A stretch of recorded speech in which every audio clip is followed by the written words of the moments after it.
First of all good morning everybody. આજે આપણે 12th science કેમેસ્ટ્રીનું યુનિટ નંબર 3 ઇલેક્ટ્રોકેમિસ્ટ્રી. હવે આપણે લાસ્ટ લેક્ચરમાં નર્સ ઇક્વેશન ફાઇન્ડ આઉટ કર્યું હતું, બરાબર. હવે નર્સ ઇક્વેશન ફાઇન્ડ આઉટ કર્યું તો એકદમ ઇઝી મેથડ વડે, તો એનું એકવાર રિવિઝન કરી લઈશું, પછી આગળનો ક્વેશ્ચન કન્ટિન્યુ કરીશું. આગળનો ક્વેશ્ચન આપણો છે કે કે નન સમીકરણ પરથી સંતુલન અચળાંક કેસીની ગણતરી કરવાની છે.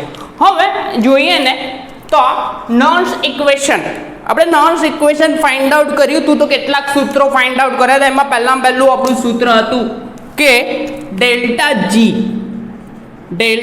જી બરાબર માઇનસ NF E સેલ. આ સૂત્ર તો બિન પ્રમાણિત કોષ માટે, અને delta G0 equal to minus NF E0 cell. N જે ઇલેક્ટ્રોનનો ફેરફાર, કોઈ પણ રિએક્શન થતી હોય તો ઇલેક્ટ્રોન કેટલા મૂવ કરે છે તે F ફરાડે, અને ઈ સેલ એ પોટેન્શિયલ છે, આ તો ખબર જ છે. હવે આપણે નર્સ સમીકરણ પરથી સંતુલન અચળાંક શોધવાનો છે, પણ તે પહેલા મેં ડિસ્કસ કરું છું કયું કે નર્સ ઇક્વેશન કઈ રીતે આવ્યું હતું. તો આપણા નર્સ ભાઈએ પહેલું કર્યું હતું શું, 11th કેમેસ્ટ્રીનું સૂત્ર, થર્મોડાયનેમિકનું સૂત્ર એ ભાઈએ લીધું હતું કે delta G equal to delta Z0 plus RT ln Q, જ્યાં Q ઇક્વલ ટુ નિપજની સાંદ્રતા ડિવાઈડ બાય પ્રક્રિયકની સાંદ્રતા, એવું સૂત્ર હતું. આ ફટાફટ લઈ લઈશ એકવાર, કેમ કે આ ઇક્વેશન ઇમ્પોર્ટન્ટ છે, નર્સ સમીકરણ, બરાબર. તો હવે delta Z0 RT ln Q લીધું હતું. સમીકરણ નંબર 1 આપું. હવે કોઈ પણ રિએક્શન થતી હોય તો આપણે આ સમીકરણ લાગુ પાડ્યું હતું કોને, ડેનિયલ ગોસને. પરંતુ કોઈ પણ રિએક્શન એટલે કે આપણે ઇલેક્ટ્રોકેમિસ્ટ્રીમાં EMF શ્રેણી જોઈ હતી, તો એમાં જનરલી કયા પોટેન્શિયલના મૂલ્યો ધ્યાનમાં લેવામાં આવે છે, રિડક્શન પોટેન્શિયલ. તો એક રિએક્શન લખ્યું હોય કે મેટલ પર +2 ચાર્જ, બરાબર, મેટલ પર +2 ચાર્જ એક્વિયસ ફોર્મમાં હોય, 2 ઇલેક્ટ્રોન મેળવે અને મેટલ સોલિડ બને, બરાબર. આ રિએક્શન છે. તો આ રિએક્શન માટે મારે નર્સ ઇક્વેશન લખવું હોય, નર્સ ઇક્વેશન એક સ્ટેપ રહી ગયું, કયું, પછી આ પૂછું છું પહેલા. તો આમાં ડેલ્ટા જી ની વેલ્યુ આપણે ફાઇન્ડ આઉટ કરી હતી. આ ડેલ્ટા જી ની વેલ્યુ કેટલી છે, એટલામાં delta G equal to minus NF E cell, બરાબર, equal to minus NF E0 cell plus RT ln Q. આ સમીકરણ હતું થર્મોડાયનેમિક્સ, 11th કેમેસ્ટ્રીનું થર્મોડાયનેમિક્સમાંથી લીધું આપણા નર્સભાઈ. હવે આ સમીકરણને માઇનસ NF વડે બધે ભાગ્યા. સો માઇનસ NF વડે ભાગતા, કેમ કે આ ઇઝી મેથડમાં ભણાવું, કેમ કે ઇઝી મેથડ એટલું લાસ્ટ લેક્ચર હતો બહુ લાંબો થઈ ગયો હતો, તો તમને લાગતું હશે તકલીફ પડે. તો સમીકરણ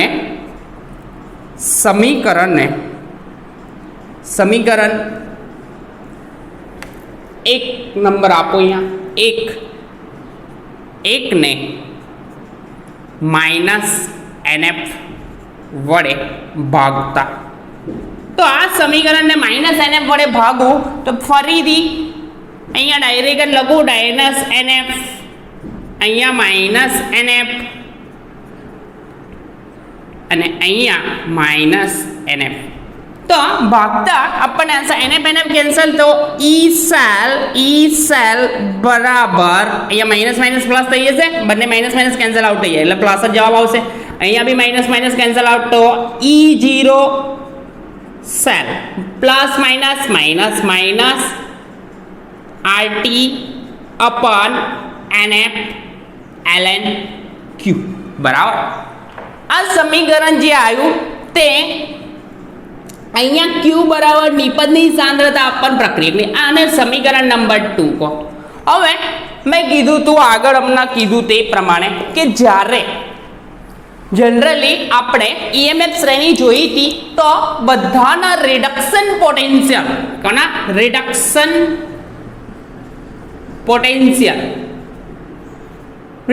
પોટેન્શિયલ ને આપણે ધ્યાનમાં લીધા હતા. તો જનરલી આપણે આમાં રિએક્શન જે લખીશું રણ સમીકરણમાં, તો એક મેટલ લઉં, કોઈ પણ મેટલ XYZ, તો એ મેટલની રિડક્શન રિએક્શન લગે કોઈ ધાતુ માટે, કોઈ ધાતુની લખું તો કોઈ ધાતુ માટે, એટલે કે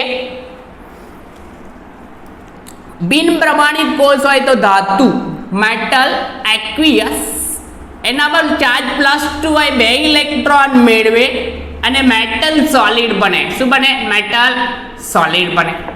તો આ જે રિએક્શન થઈ ગઈ રિડક્શન, તો આ રિડક્શન રિએક્શન થાય એના માટે કે પોટેન્શિયલનું મૂલ્ય લખવું હોય તો આ Q બરાબર મેં ક્યારનો કહું છું, Q ઇક્વલ ટુ નિપજ કોન્સન્ટ્રેશન લખવું હોય તો આ રીતે મોટા કૌંસમાં લખાય નિપજની સાંદ્રતા ડિવાઇડ બાય કોની? પ્રક્રિયકની સાંદ્રતા, બરાબર. Q ઇક્વલ ટુ, તો આ સમીકરણમાં એપ્લાય કરું તો આ પ્રક્રિયક થશે, મેટલ ચાર્જ આ પ્રક્રિયક અને આ બાજુ નિપજ.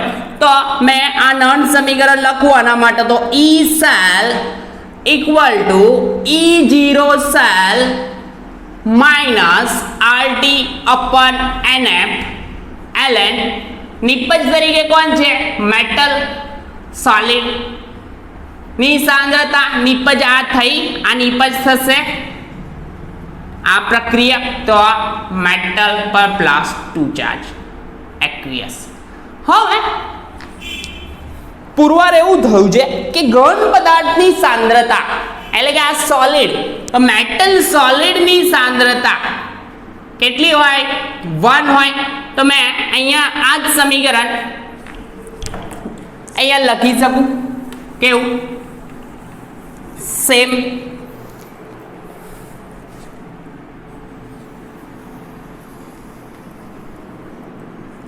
મેટલ સોલિડની સાંદ્રતા કેટલી હોય? 1 હોય. તો E cell equal to E0 cell minus RT અપન NF ln 1 અપન 1 લખાય, એટલે કે એક જ સાંદ્રતા છે, એટલે કે 1 અપન મેટલ +2 એક્વિયસ ભાઈ જે છે એની સાંદ્રતા એવી ને એવી. આ સમીકરણ જે છે, સમીકરણ નંબર કયું વાલો? 1, 2.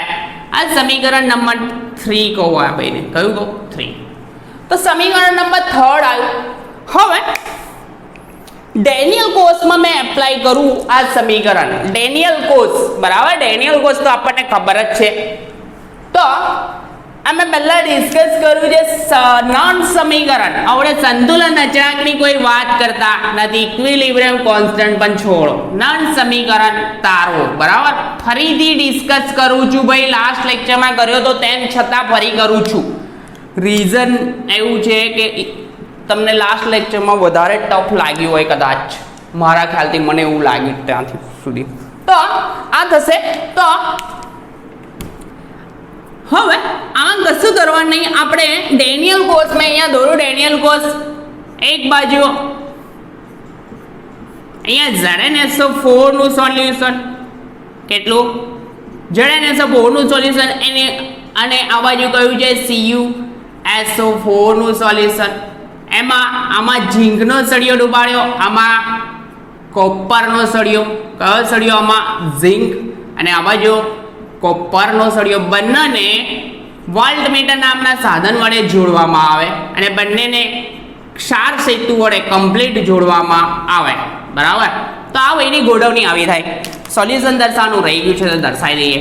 આ સોલ્યુશન ડોટેડ, બરાબર. તો આ સમીકરણનું એપ્લિકેશન મારે, એટલે કે આ જે છે મેટલ વાળું આ સમીકરણ લગાવું તો પહેલું મેં રિડક્શન પોટેન્શિયલ જ લખવાના છે. આમાં અહીંયા ઝીંકનો આ એનોડ પર શું થશે? એના ઉપર ઓક્સિડેશન જ થશે અને અહીંયા રિડક્શન જ થશે. પરંતુ આપણી જે શ્રેણી છે અહીંયા જુઓ કે આ સમીકરણ આવે છે ઈ સેલ બિન પ્રમાણિતની વાત છે. બિન પ્રમાણિત કયો કોષ? બિન પ્રમાણિત કોષ હોય તો કન્ડિશન ટેમ્પરેચર 298 કેલ્વિન ના પણ હોય. એક કન્ડિશન એપ્લિકેશન મોલર સાંદ્રતા 1 મોલર ના હોય કે પ્રેશર કેટલું 180 એમ ના હોય. આ ત્રણમાંથી એક કન્ડિશન ફૂલફિલ ના થતી હોય એવો કોષ હોય. બરાબર. તો આ ભાઈમાં મારે પહેલો ઝીંક વાળું લઈએ એટલે કે આ અર્ધકોષ ધ્યાનમાં લઈએ. આટલો અર્ધકોષ.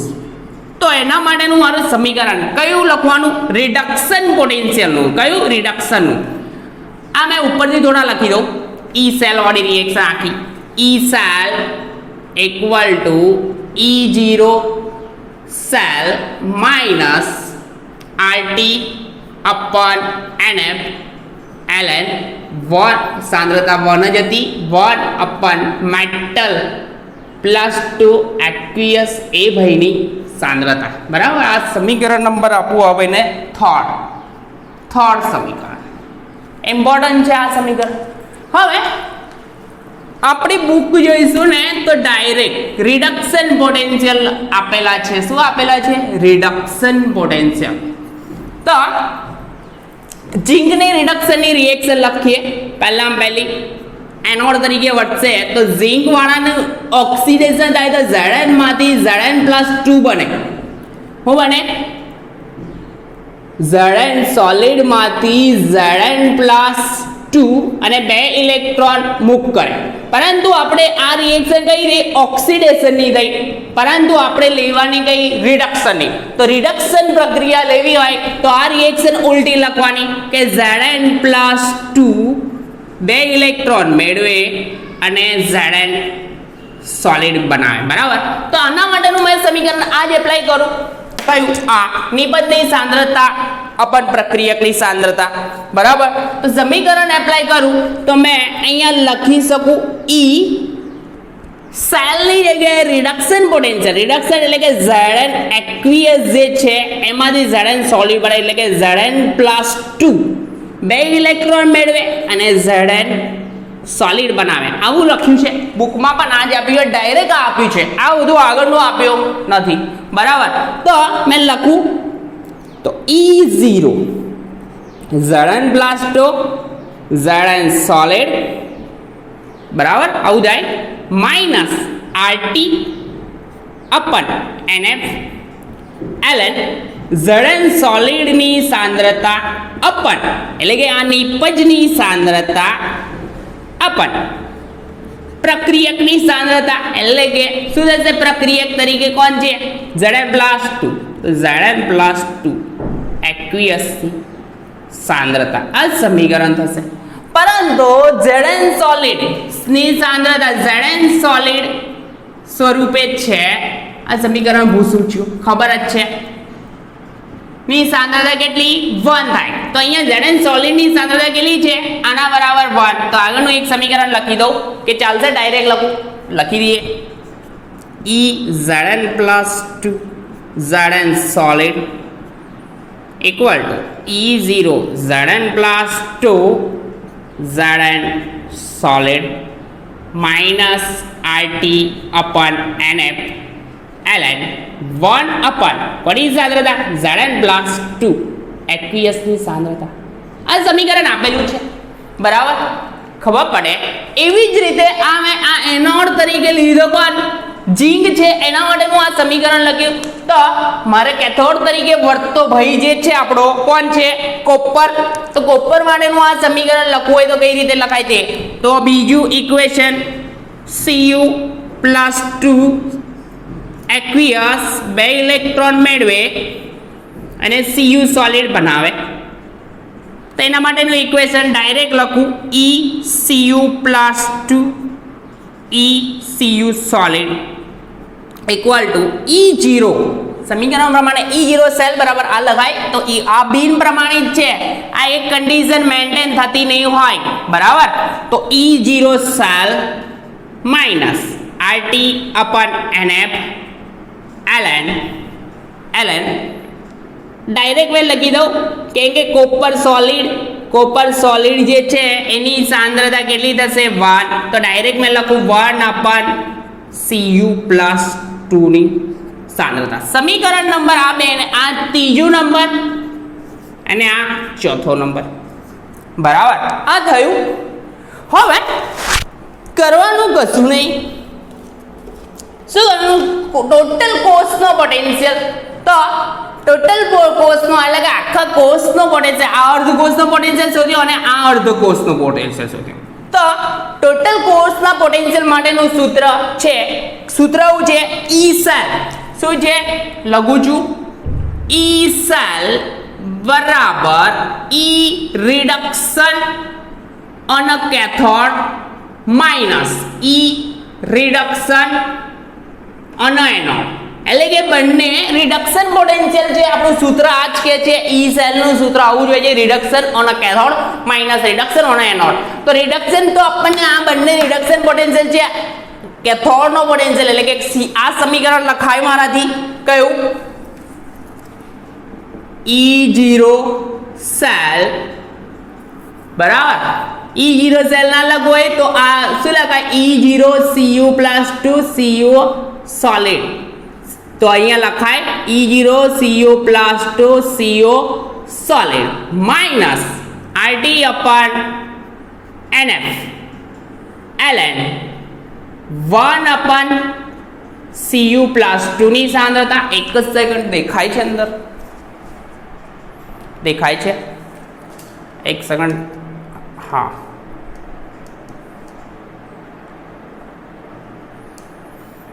Cu+2 ની સાંદ્રતા માઇનસ આવી ગયું માઇનસ બીજું સમીકરણ એટલે કે રિડક્શન ઓન એનોડ. તો આ તો E0 Zn+2 Zn સોલિડ કૌંસમાં લખું માઇનસ એટલે માઇનસ RT/NF ln 1/Zn+2 ની સાંદ્રતા. સમીકરણ આવું થયું.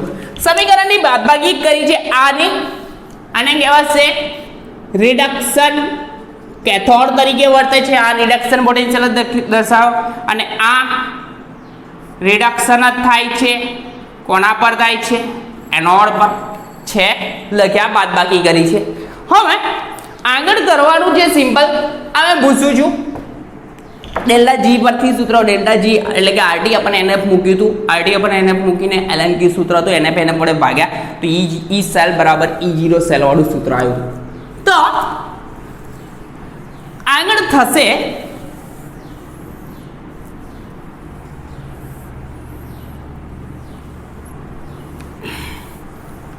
બસ આટલા સુધી એમાં પતી જશે, લખાઈ જશે. કયું રહેશે? આની બાદ બાકી. તો અહીંયાથી કોમન આ E0 Cu+2 minus E0 Zn+2 અલગ લખી શકું. તમે અહીંયા લખું મેં E cell equal to E0 Cu+2 Cu solid એટલે કે કેથોડ માઇનસ E0 આ લખું Zn+2 Zn સોલિડ. બરાબર, આ થયું. પછી કોમન મેં કાઢું. કોને કોમન કાઢું? અહીંયા RT/NF માઇનસ RT/NF દેખાય છે. અહીંયા પણ માઇનસ RT/NF દેખાય છે. આ RT/NF અને અહીંયા RT/NF બંને છે. તો મેં કોમન અહીંયા કાઢું. મેં માઇનસ RT/NF ભાઈને કોમન કાઢું છું મેં. તો કોમન કાઢું તો થશે કેવું તે તો જોઈએ. માઇનસ RT/NF કોમન કાઢ્યા તો આ RT/NF કોમન કાઢ્યા તો કૌંસમાં લખી શકાય મારાથી. આ માઇનસ છે તો ln હવે આ કેવું રહેશે? RT/NF કોમન તો ln 1/Cu+2 ની સાંદ્રતા માઇનસ અહીંયા માઇનસ છે, માઇનસ માઇનસ પ્લસ. તો અહીંયા મેં કૌંસ છૂટો પાડું આ માઇનસ વાળાનો તો માઇનસ જ રહેશે. તે તો અહીંયા માઇનસમાં જ લખ્યા, પરંતુ આ માઇનસ માઇનસ કેવું થાય? પ્લસ થાય. તો આ માઇનસ માઇનસ પ્લસ થઈ જશે, માઇનસ બહાર ગુણાકાર એટલે અહીંયા માઇનસમાં લખવું પડશે. તો આરટી આપણે એને તો કોમન કરી દીધા, તો ln 1 કોની સાંદ્રતા Zn પ્લસ 2 ની સાંદ્રતા થશે આ ઇક્વેશન. આવું હવે ઇક્વેશનમાં કશું કરવા નહીં, E cell as it is so that કરીને લખવાનું. તો આને કહેવાશે E0 સેલ માઇનસ આખા બરાબર આના બરાબર E0 cell minus RT અપન NF. હવે આ લોગેરિધમ ln માં બાદબાકી એટલે કે શું થશે, ભાગાકાર થાય બાદબાકી એટલે, તો 1 અપન Cu પ્લસ 2 ની સાંદ્રતા ભાગ્યા 1 અપન Zn પ્લસ 2 ની સાંદ્રતા. બરાબર. તો આ ભાઈનું સાદું રૂપ આપીએ તો અંશનો છેદ ક્યાં આવશે, અંશ છે આ અંશ 1 છે, 1 નો છે એટલે આ અંશનો છેદ છેદમાં અને આ છેદ છે છેદનો છેદ અંશમાં. તો આપણે સમીકરણ થશે ln Zn પ્લસ 2 આમ થશે અને અહીંયા Cu પ્લસ 2. તો આ થઈ એનોડની સાંદ્રતા છેદમાં આ કેથોડની સાંદ્રતા. તો આ સમીકરણને કયું સમીકરણ કહેવામાં આવે છે, નન સમીકરણ. કયું સમીકરણ કહે છે, ઉપરના સમીકરણને નન સમીકરણ કહે છે. બરાબર. આ થઈ ગયું બિન પ્રમાણિત અર્ધકોષ માટેના નન સમીકરણ થયું. હવે આ નન સમીકરણ થઈ ગયું એકદમ સિમ્પલ છે, ફરીથી મેં ચલાવ્યું છે, કારણ એક જ છે કે ઈઝી પડે. તો શરૂઆત અહીંથી જ કરવાની કે એનું ડેલ્ટા G0 થી ડેલ્ટા G11 નું એનું સમીકરણ આપણા ભાઈએ લીધું, delta G equal to delta G0 plus RT ln Q એ સમીકરણ લીધું. ડેલ્ટા G ની વેલ્યુ કેટલી મૂકવાની, માઇનસ NF E સેલ. બરાબર. તો મૂકી પછી NF વડે ભાગ્યું તો આપણને સમીકરણ મળશે, શું મળશે, NF વડે ભાગીશું તો આપણને સમીકરણ મળશે E સેલ બરાબર E0 cell minus RT અપન NF ln Q સમીકરણ મળશે. હવે જનરલી આપણે રિએક્શન જોઈએ છે એમાં આપણે રિડક્શન પોટેન્શિયલને ધ્યાનમાં લઈએ છીએ. તો આપણે મેટલની કોઈ પણ લેતા હોય તો રિડક્શન પોટેન્શિયલ વાળી રિએક્શન જ લેવાની. તો આ રિડક્શન પોટેન્શિયલની રિએક્શન એટલે કે મેટલની રિડક્શન રિએક્શન દર્શાવી એનું કોમન સૂત્ર દર્શાવ્યું, metal solid upon metal plus charge. બરાબર. હવે એ જ સમીકરણ આવ્યું એટલે કે મેટલની જે કોન્સન્ટ્રેશન હતું એ જ, કેમ કે સોલિડની સાંદ્રતા કેટલી હોય, 1 હોય. તો એ જ પ્રમાણે આ ઝડની રિડક્શન રિએક્શન દર્શાવી તો એનું સમીકરણ લખ્યું અને આ Cu પ્લસ 2 આ કેથોડ તરીકે વર્તતો તો એની રિએક્શન દર્શાઈ. બરાબર. તો ડેનિયલ કોષમાં શું થશે, E સેલ બરાબર E cell equal two E reduction on cathode minus E reduction on anode. આ બિન પ્રમાણિક કોષ છે, ધ્યાનમાં લેજો. બરાબર. તો આ સમીકરણ ડાયરેક્ટલી મેં મૂકી શકું રિડક્શન કેથોડ પર, એટલે કે કેથોડ પર કોપર જ છે અને એનોડ પર કોણ છે, ઝીંક છે. બરાબર. તો કોપર વાળું પહેલા લખ્યું, માઇનસ રિડક્શન ઓન એનોડ આ લખ્યું. બરાબર.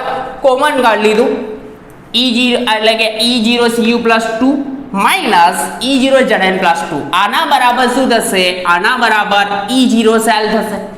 RT આપણે કોમન કાઢ્યું તો આ માઇનસમાં છે તો આ કૌંસમાં હશે એટલે કે આ માઇનસ પ્લસમાં લખો એટલે કે પ્લસ માઇનસ માઇનસ એટલે કે 1 અપન Cu પ્લસ 2 અને આ માઇનસ માઇનસ પ્લસ કેમ કે એનું પ્લસમાં છે તો ln 1 અપન Zn પ્લસ 2.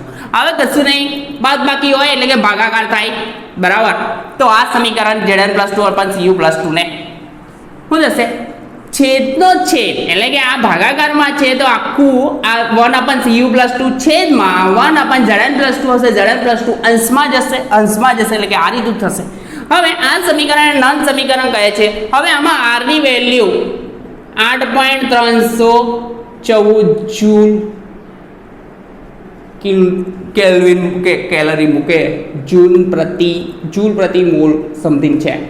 બરાબર. તો આની વેલ્યુ 8.314, T બરાબર 298 કેલ્વિન. બરાબર. NF બરાબર n બરાબર ઇલેક્ટ્રોનનો ફેરફાર છે તો n તો એઝ ઇટ ઇઝ રાખો. F બરાબર કેટલા છે, 96 500 અને આ ln ને લોગમાં કન્વર્ટ કરે, ln છે ln ને લોગમાં કન્વર્ટ કરીએ તો આગળ 2.303 વડે મલ્ટીપ્લાય કરવા પડે. તો આ સમીકરણને એક સાદું સ્વરૂપ લાવ્યો આપણા ભાઈએ. સાદું સ્વરૂપ એટલે કે ઈ સેલ બરાબર E0 cell minus RT અપન NF. RT અપન NF ની વેલ્યુ મૂકવાની છે અહીંયા, તો મૂકીએ. R ની વેલ્યુ કેટલી? 8.314, T ની વેલ્યુ 298 કેલ્વિન એટલે કે 25 ડિગ્રી. 25 ડિગ્રી થશે, 25 ડિગ્રી બરાબર 298 કેલ્વિન. n ની વેલ્યુ નહીં મૂકતા, f બરાબર 96500 n2. આ ln ને લોગમાં કન્વર્ટ કરું તો 2.303 લોગ સાદા લઘુ 10 બેઝ Zn પ્લસ 2 ની સાંદ્રતા અપન Cu પ્લસ 2 ની સાંદ્રતા. તો આનું સાદુરૂપ આપશું તો આનો જવાબ આવશે, આ વયનો જવાબ કયો આવે? E સેલ બરાબર E0 cell minus 0.0592 divide by n log Zn plus 2 ની સાંદ્રતા અપન Cu પ્લસ 2 ની સાંદ્રતા. આ સમીકરણ આ નોન્સ ઇક્વેશન છે. નોન્સ ઇક્વેશન છે એનું સાદું સ્વરૂપ છે, એકદમ સિમ્પલ. બરાબર, તો કોઈ પણ નોન્સ ઇક્વેશન આપ્યું હોય તો આ રીતે આપણે કરી શકીશું. કરવાનું શું છે? સૂત્ર યુઝ કરવાનું છે. E0 સેલ બરાબર